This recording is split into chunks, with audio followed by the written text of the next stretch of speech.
Approval delays can be frustrating, especially when you're eager to get your content out. Here is a straightforward guide to help you resolve these delays quickly. Step 1. Identify the cause. Review the feedback from the approval team to understand the specific reasons for the delay. This could include issues with content quality, compliance with guidelines, or technical problems. Step 2. Address feedback. Make necessary adjustments based on the feedback received. Ensure that all aspects of your submission meet the required standards and guidelines set by PlayStation. Step 3. Resubmit your content. Once you have made the necessary changes, resubmit your content for approval. Ensure that you follow the submission process carefully to avoid any further delays. Step 4. Communicate with support. If delays persist, reach out to PlayStation support for clarification. Provide them with details about your submission and ask for any additional steps you might need to take. Step 5. Monitor progress. Keep an eye on the status of your submission.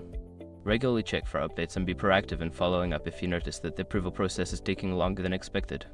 By following these steps, you can effectively address and resolve approval delays on PlayStation. Good luck with your submission.